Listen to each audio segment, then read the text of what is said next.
Blood Bowl may be the perfect game. I played Blood Bowl first when I was in college, and I was introduced by my friend Brendan.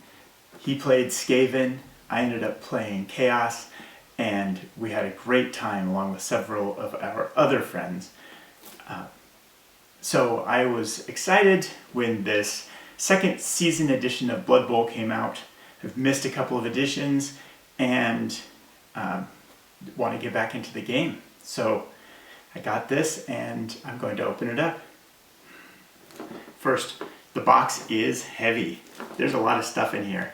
And on the back, I've got a great example of what gameplay might look like. It's a little spread out for an actual game. Usually the players all end up in a big scrum all together. But this brings back the memories of how great this game is. Why do I think this is just about the perfect game? Well, it's got a couple things that set it apart from other games. It has a small enough group of players or characters that you can keep track of each one. You can name them yourselves, apart from the star players, and you can see them develop as things go along. So this kind of game where each character really progresses from one game to the next, and of course they can have setbacks as well in the case of injuries. That kind of progression really captures my imagination, as does the idea of one game not being separated from another. But at the same time, you can play one game and it's a lot of fun. It also combines a lot of elements of the fantastic adventure and the extreme situations that games like Warhammer, Fantasy Battle, or Age of Sigmar, and Dungeons and Dragons have, but it has a lot of humor, more humor than those other games. So it's a lot of fun to imagine how these sorts of games go one after the other. Your character progresses and you are able to follow them. There is a lot at stake, but you're also having just a great time. On the back of the box, it shows several of the characters, and one of the things that really caught my attention is this box comes with this character that has captured my imagination since my days in college, which is Varag Goul-Chewer. My friend Jeremy used to run down the hallway saying, "Varag Goul-Chewer!" I don't even think he played orcs, but it captured his imagination and it captured my imagination. I think he played undead. So anyway, I was excited that character is in here. Griff Oberwald is supposed to be in here. And two teams, the human nobility and the black orc team are both in here. So, Blood Bowl, the game of fantasy football, second season edition. Let's see what's inside. All right, the teams. So it looks like they're color-coded. This must be the referees. It looks like there are two referees, as indicated on the back of the box. And then we have some green. And it looks like these, by their stature, are the orcs. So, a couple of bigger sprues with orcs on them. And this game does require quite a bit of assembly. See, when I look at these don't look like they have pegs. So they're probably, well, I'm not sure if they will snap together, but it looks like they may need to be glued before you can play. So it will require some assembly. This is not a game that you can pick up and just play right when you get it. Probably a couple hours of work required before you can play. One of the things I like about this, I see right here, is a goblin face. And I really like that there are orcs and goblins on the same team. That's kind of cool. All right, and then we've got 3 more green sprues. I'm guessing these are also orc sprues. There's kind of a goblin face there. There's a football with a little hand on it. And then this great big hand, part of a hand. I wonder if this is a troll or part of a troll. Because I know those big guys can sometimes throw the little guys, and that's a fun part of the game. Ooh, this big spike there. Now this doesn't look like a troll face. That looks like an orc face, so I think this might be part of Varag Goul-Chewer. Ooh, and look at that face. What a fantastic character this is. All right. And, oh yes, now this looks like a troll's hand here. So I'm not sure which of those were parts of the troll and which were parts of Varag, but this is certainly that big belly and these big hands and a troll face. Definitely a big troll character. Oh, and here's some more. Maybe this is the rest of Varag. Yes, I think it is. Boy, is he a big character on this scale. All right, I'm looking forward to putting those together. Now, the red must be the humans, and yeah, they've got all these feathery plumes. I love the style of these, so different from the style of the orcs that are filled with spikes. These are filled with feathers and probably going to paint the armor in a shiny manner, bright colors. So really some contrast with the style of these characters. All right. Very cool. And this must be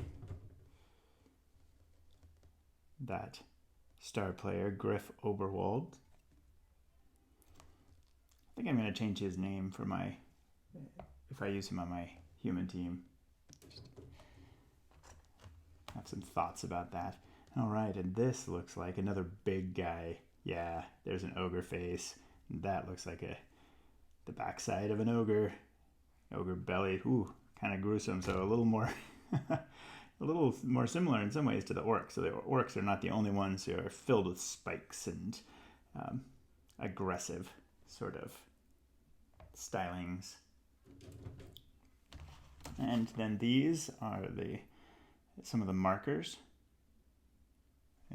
So for random scattering, determination of direction, and the distance that you can pass, I believe.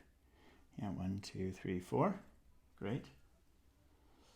And then let's see what's this. This looks like this was to protect what's underneath from the sprues. So in packing, it didn't damage them. All right. Necessary so the players can stand up are the bases. And then we have the rules, the official rules for Blood Bowl. Okay, this is actually what I'm most excited about. But here's something I love, the dice. I'm just going to tear this open. Let's see these dice. I think there's one set for each team. I guess these must be the orcs and these the humans. Let's get this. Oh, look at this stuff. This is fun. I'll grab these in a minute. And there are the instructions for putting together the characters. And here are decals. You can put numbers on the characters so you can have nice, clean numbers. You don't want to paint your own. So you can keep track of who is who. That's the great thing about this game is that each character is an individual. So even though you can recognize what type it is from the model, the character is named and changes its skills and things depending on its history and choices you make. All right, so gotta give this a little roll. Okay, so I've got some good and some bad depending on your point of view, and I like these numbers. They're nice dice. Okay, this one's really cool. I don't know that this would be considered a fair dice from a mathematician's point of view, although the sides are all the same. Perhaps it would. It looks like a 16-sider. I don't know what that's for. Because I think the 8-sider is all that's necessary for that random direction. Okay, I'm going to leave the book for last and look here at the playing pitch. So,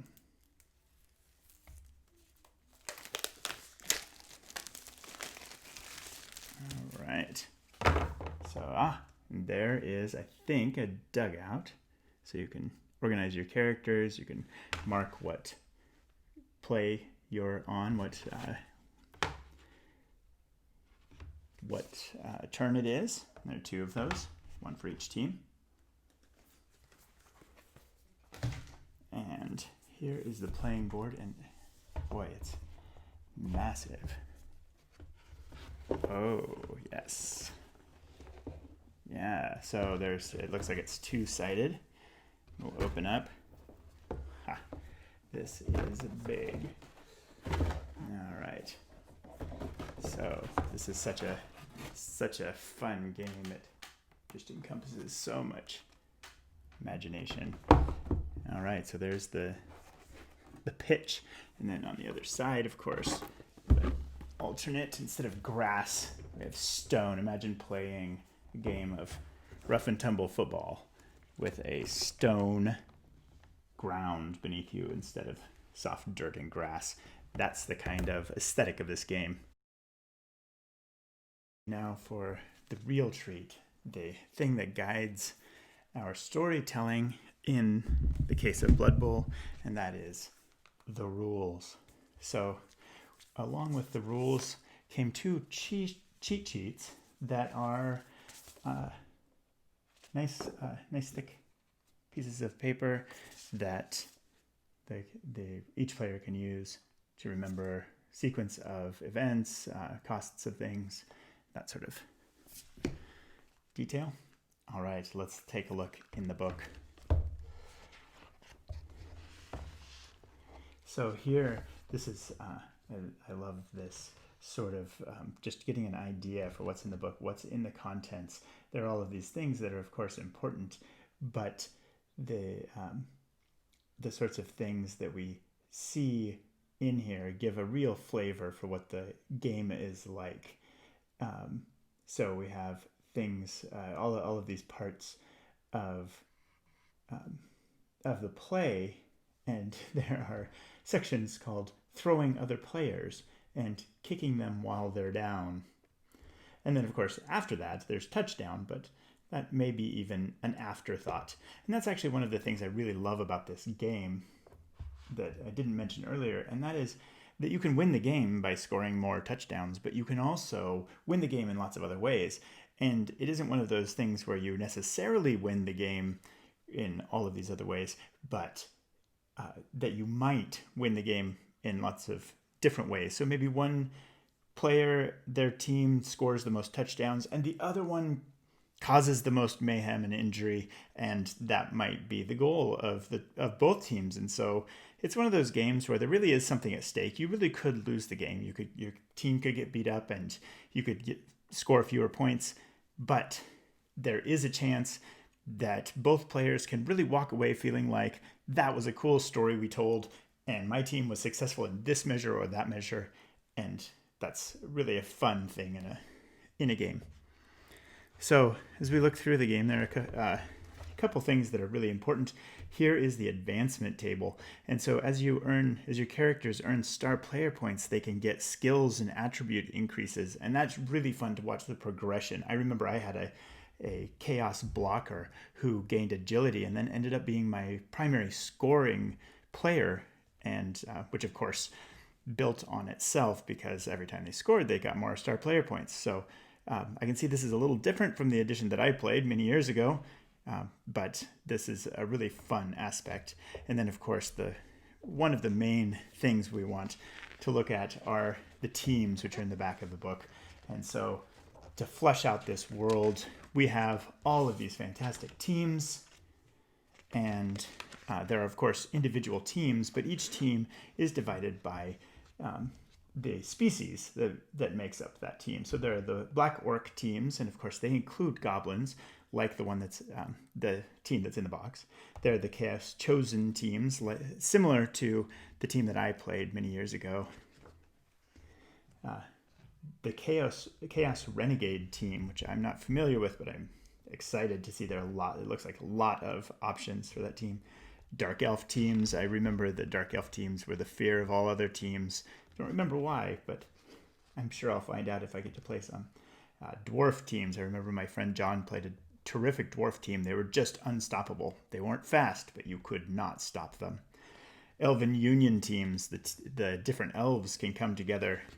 Very cool.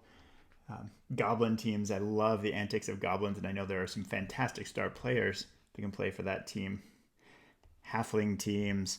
This is one of the signs of this game. The halflings, they really have very little chance of winning or even surviving uninjured, and yet there's a team, and it's would be terrifically fun to play them. The human teams, of course, like in the box, so I'm sure I'll be playing some. Imperial Nobility team. I actually think this is the one that is in the box, is the Imperial Nobility team. So kind of probably pretty similar. I have yet to look at the individual options. And then this is terrific. The Lizardmen teams. These fantastic kind of dinosaur lizard creatures that are going to play. The Necromantic Horror teams. And Nurgle has a team. The Ogre teams with fantastically huge players, but also goblins. So goblins make their appearance several times. Old World Alliance teams. Lots of options, it looks like. Orc teams. Fantastic. So there is a terrific orc team. Shambling Undead teams. And Skaven teams. Now, Skaven teams were the terror of the particular group of Blood Bowl players I played with because they were so fast, and the player Brendan who played them was really skilled, and so you really had to take your victories where you could because you were unlikely to win the whole game.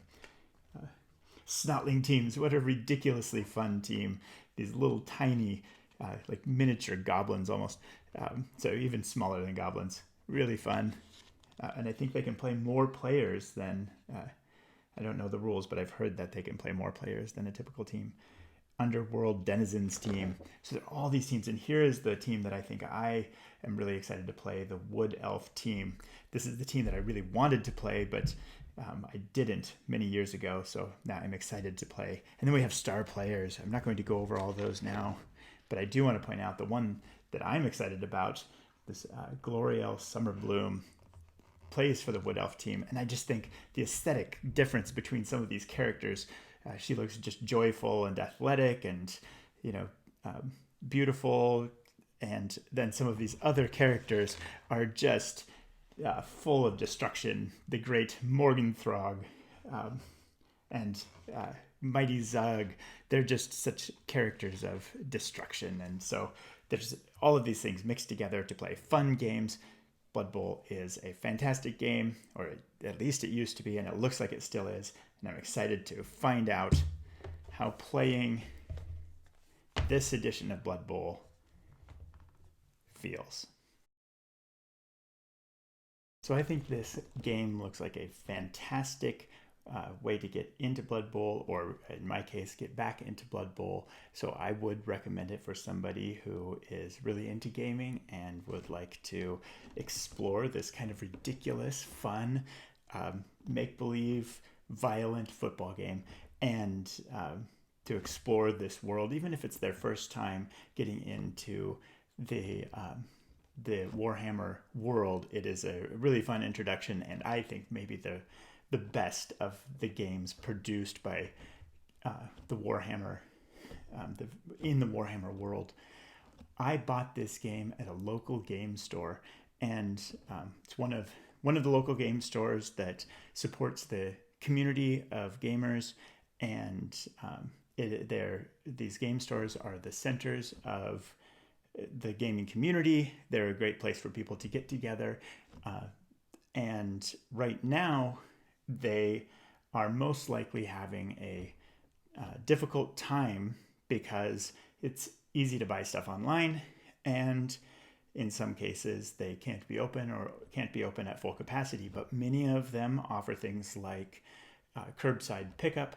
And so if you're excited about playing Blood Bowl, I suggest that to help support your community, you buy it at a local game store so that that game store can stay open, and maybe you will meet some people to play with the next time that you can go in. Thank you for listening, and thank you for your valor.